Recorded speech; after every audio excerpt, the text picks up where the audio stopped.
Docteur Emmanuel Navon, Boker Tov, bonjour. Bonjour.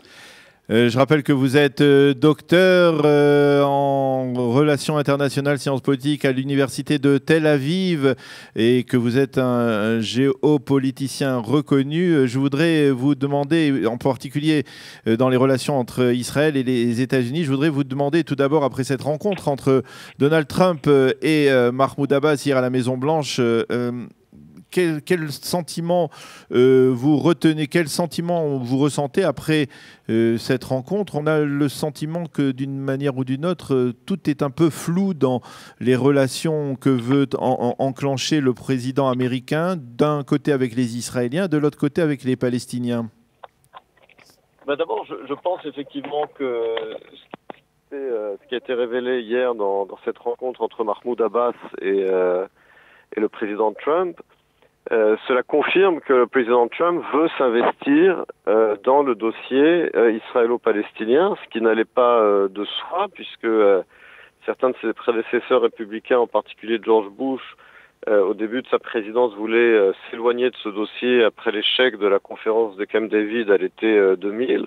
Or là, on s'aperçoit au contraire qu'en dépit de l'échec de Barack Obama également sur le dossier israélo-palestinien, eh bien Donald Trump, lui, veut s'investir dans ce dossier et il a réitéré hier sa détermination à arriver à un accord entre les Israéliens et les Palestiniens. Maintenant, la question qui se pose évidemment, c'est pourquoi pense-t-il réussir là où ses prédécesseurs ont échoué et quels sont les contours de l'accord qu'il pense pouvoir conclure. Alors, est-ce que vous avez le sentiment qu'il y a une véritable nouvelle approche? C'est-à-dire que on voit un Donald Trump qui, pour l'instant, ne refuse presque systématiquement de rentrer dans les détails, se dit optimiste, parle d'une paix magnifique, d'un règlement, d'un règlement qui va intervenir.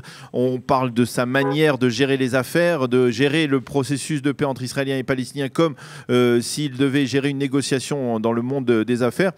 Est-ce que ça ne vous paraît pas un peu prétentieux de sa part pour l'instant? Je pense que du côté de Trump, il y a une méconnaissance du dossier en question, du conflit israélo-palestinien qui est extrêmement complexe, qui dure depuis des décennies. Et Trump, lui, comme vous l'avez rappelé, est un homme d'affaires qui a même écrit un livre, The Art of the Deal, l'art du deal. Et il semble que pour lui, ce conflit inextricable semble être un challenge pour dire voilà, là où tout le monde a échoué, eh bien moi je vais réussir, comme s'il s'agissait de faire une meilleure offre que ses prédécesseurs. Or, rapidement, il s'apercevra qu'il y a des dossiers extrêmement épineux dans ce conflit. Jérusalem, les réfugiés, les frontières, les pressions politiques internes de dirigeants, la coalition Netanyahou, les pressions internes, en particulier du Hamas et de l'aile dure du Fatah du côté de Mahmoud Abbas. Autrement dit, ce n'est pas une question d'une meilleure offre financière, c'est effectivement des dossiers très épineux. Et d'un côté, il faut souhaiter bien entendu bonne chance à Donald Trump, mais d'un autre côté, on est en droit d'être sceptique. Alors, contrairement à Barack Obama, à l'administration Obama, on a un peu le sentiment aussi que Donald Trump, lui, en fait, il l'a même dit hier très clairement, il n'a pas l'intention d'imposer un règlement ni aux Israéliens ni aux Palestiniens. Est-ce que vous pensez que sans des pressions importantes de la puissance américaine, eh bien, Israéliens et Palestiniens peuvent, d'une manière ou d'une autre, arriver à un règlement, ou même ne serait-ce que se rasseoir à nouveau à la table des négociations? Il y a une différence entre faire pression sur les parties et imposer une solution. Une solution, de toute façon, effectivement, on ne peut pas être imposée parce qu'on ne peut pas obliger les parties d'accepter des choses inacceptables pour elles, mais on peut faire pression et ces pressions ont eu lieu dans le passé. Je vous rappelle que lors des négociations entre Israël et l'Égypte sous l'administration Carter, il y avait eu des pressions énormes de Carter sur le gouvernement israélien, sur Menachem Begin, pour accepter certaines clauses de l'accord qui lui étaient au début inacceptables. Il y a eu également des grosses pressions qui n'avaient pas réussi de l'administration Clinton sur Yasser Arafat pour accepter les modalités d'un accord, mais ces pressions n'avaient pas abouti. Donc encore une fois, il y a une différence entre pression et imposer un accord. Là-dessus, encore une fois, la question est de savoir sur qui Trump compte faire pression et sur quel sujet. On se souvient qu'à l'époque de l'administration Obama, il y avait eu des pressions essentiellement, voire uniquement sur Israël et pas sur le côté palestinien. Alors hier, par exemple, le président Trump a évoqué l'incitation à la haine dans le système éducatif et dans les médias palestiniens. Est-ce que cela signifie qu'il compte faire pression justement sur ce côté incitation, déni d'Israël, refus de reconnaître Israël et du côté israélien, sur quoi fera-t-il pression? Et surtout, est-ce que ces pressions amèneront à une recomposition éventuelle de la coalition de Benjamin Netanyahou? Oui, alors on a le sentiment que d'un côté, Donald Trump paraît optimiste, il l'a dit hier lors de la conférence de presse commune avec Mahmoud Abbas, mais en même temps il se dit inquiet. Il est inquiet par le versement de salaire de l'autorité palestinienne aux terroristes ou aux familles des terroristes palestiniens. Apparemment il est inquiet de la même manière qu'il était inquiet il y a 2 mois de la poursuite de la construction dans les implantations. Alors le président américain est-il un homme inquiet concernant l'avenir du Proche-Orient?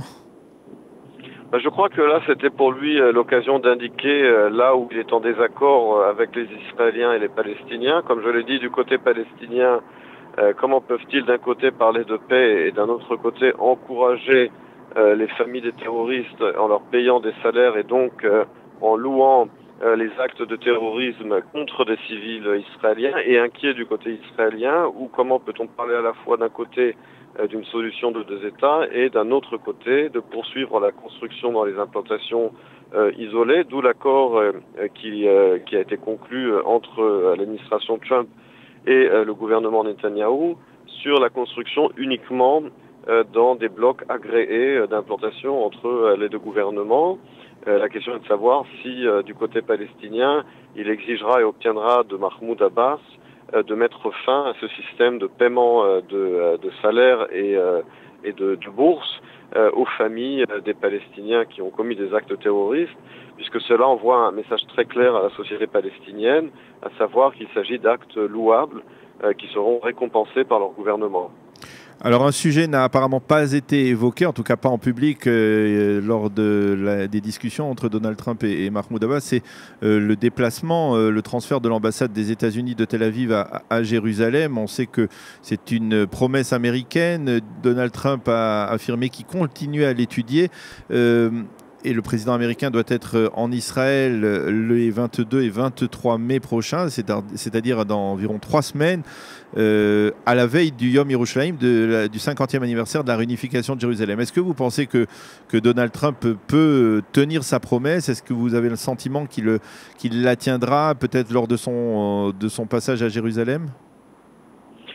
D'abord, je ne suis pas étonné du fait que la question n'ait pas été soulevée publiquement entre Mahmoud Abbas et Donald Trump hier, bien que j'imagine qu'elle a été évoquée dans leur conversation en privé à huis clos. En ce qui concerne la promesse de Donald Trump, lui seul peut répondre à cette question. Il avait fait une promesse très claire lors de sa campagne électorale.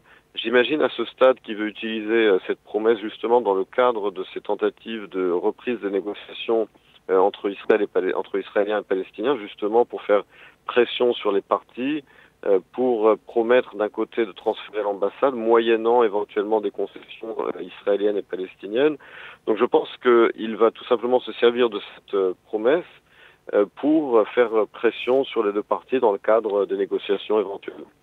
Nous aurons peut-être l'occasion d'en reparler d'ici l'arrivée de Donald Trump à Jérusalem. Mais si vous étiez à la place de Benjamin Netanyahou, quel geste feriez-vous lors du passage de Donald Trump, lors de la visite de Donald Trump en Israël, pour peut-être tenter de débloquer le processus de paix, tout en sachant effectivement, comme vous l'avez mentionné tout à l'heure, que derrière Benjamin Netanyahou, il y a une coalition, on va dire, de droite et de droite idéologique qui peut menacer de le faire tomber s'il va trop loin?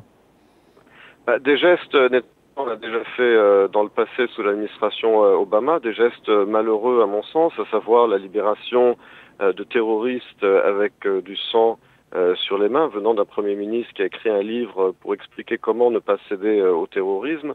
Et je pense que ce genre d'acte est malvenu, puisque cela signifie finalement que pour avoir, entre guillemets, l'honneur de pouvoir négocier, eh bien, on fait fi du système judiciaire, des familles des victimes, et on libère des terroristes avec du sang sur les mains. J'espère que ce genre de geste ne sera pas répété.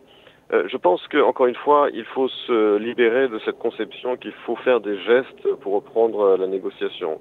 Je pense qu'en revanche, sur la question des implantations, si là il y a un accord effectivement qui est respecté entre l'administration Trump et le gouvernement israélien pour ne pas construire dans les implantations isolées, cela effectivement renforce, je dirais, la crédibilité du gouvernement Netanyahou lorsqu'il parle d'une solution à deux États.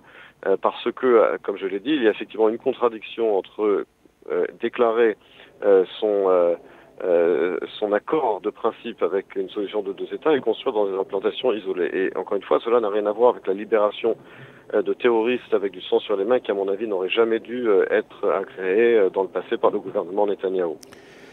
Bien, docteur Emmanuel Navon, je vous remercie pour cet éclairage, pour ce décryptage et de la rencontre d'hier entre Donald Trump et Mahmoud Abbas et de la situation qui se décante d'une certaine manière au Proche-Orient avec l'arrivée de Donald Trump et sa volonté en tout cas de s'impliquer de manière active dans le règlement du conflit israélo-palestinien. Merci docteur Emmanuel Navon et Boker Tov Shalom. Boker Tov, bonne journée. C'est la fin de cet entretien quotidien sur studiokalita.com. Nous vous retrouvons dans quelques instants avec la chronique quotidienne d'Eliana Gurfinkel, Un jour, notre histoire, sur les ondes de studiokalita.com.